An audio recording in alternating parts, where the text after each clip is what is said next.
Hey everyone, Assalamu alaikum. This is Biplab. It's my another video. চারিদিকে রমরম পরিবেশের একটা প্রাকৃতিক সৌন্দর্য দেখা যাচ্ছে, যে সৌন্দর্য অপরূপ সুন্দর, যে অপরূপ সৌন্দর্যের ভিতরে আপনি আমি মানে মনটা চাইবো, যারা আমরা শহর কেন্দ্রিকে থাকি তাদেরকে অপরূপ সৌন্দর্য দেখলে মনে চাইবো যে আমরা এর ভিতরে থাকা যায়। কারণ শহরে যতই গাছপালা দেখি আর যাই করে নিই, সবুজ স্তর দেখি, ধুলাবালি আবার সব গাছ দেখি, এটা কিন্তু চরম বাস্তবতা যে আপনি আমি শহরে যে গাছপালা দেখি না কেন সেই গাছপালা কিন্তু ধুলাবালি আলা গাছপালা, সেই গাছপালার পাতা কিন্তু কখনো আমরা সবুজ দেখি না।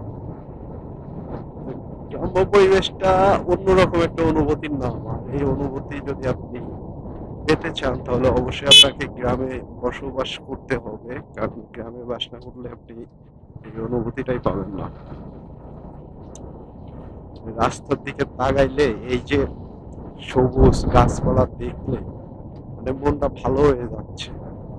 আর যে একটা সুপ্ত বাতাস, যে বাতাসটা মনে করেন হচ্ছে পাইতেছি, শরীরে লাগতেছে, নিঃশ্বাস নিচ্ছে, নিঃশ্বাসের সাথে বাতাসটা যাইতেছে, মানে অক্সিজেনটা পাইতেছি, এটা মনে হচ্ছে যে পুরো অক্সিজেনটাই বিশুদ্ধ। কোনো ধরনের অক্সিজেনের ভিতরে কোনো ধরনের ফরমালিন নেই, মানে পুরো অক্সিজেন নিতেছি এমন একটা। এতক্ষণ যে কষ্ট লাগতেছিল সেই কষ্ট লাগাটাও এখন কমে গেছে, কারণ অক্সিজেনটাও সুন্দর, মানে অনুভূতি, অক্সিজেনটাও এত সুন্দরভাবে নিতে পারতেছি, তো মনে হইতেছে যে আমার ভিতরে যে কষ্টটা ছিল না সেই কষ্টটা নাই। এই হলো গ্রাম। গ্রাম সবারই একটা পার্সোনাল গ্রাম আছে, বাট সবাই তো গ্রামে বাস করে না। আমরা যারা গ্রামে বাস করি আমাদের এই গ্রামের ভালোবাসাটাই অত।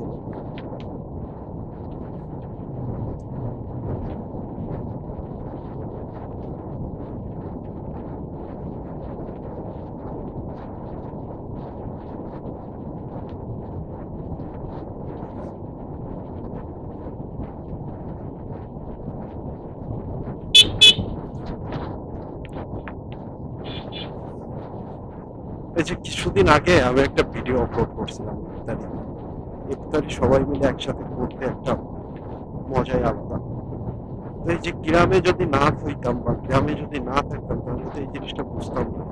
শহরের মানুষ কি করে, ইফতারি নিজস্ব বাসায় করে, ফ্যামিলি মেম্বার, কিন্তু গ্রামের মানুষ কিন্তু বাসায় একা ইফতারি করে না। গ্রামের মানুষ কিন্তু সবাই একসাথে ইফতারি করে। যেমনটা আজকে আমি ইফতারি করবো মসজিদে, সবাই একসাথে বসে, মানে গ্রামের সবাই একসাথে বসে যে ইফতারি করার একটা আলাদা মজা আছে, এই মজাটাও গ্রামে না থাকলে বুঝবে। আর গত ভিডিওতে আমাকে একজন প্রশ্ন করছে বা আমাকে একজন বলছে যে ভাই সবাই একসাথে ইফতারি করে এটা কিভাবে। আমি ওরে বললাম যে ভাই সবাই ইফতারি বলতে কি আমাদের দিকে ইফতারিটা এমন কিরে রাসেল্লাহ, সবাই যে কোনো একজন একটা ইয়ে দিয়ে দেই, মানে ইফতারি রান্না করে। যাই হোক, আর কথা কইতে ভালো লাগছে না, কানের রস খাইতে হইতো ইফতারি পরে এমন।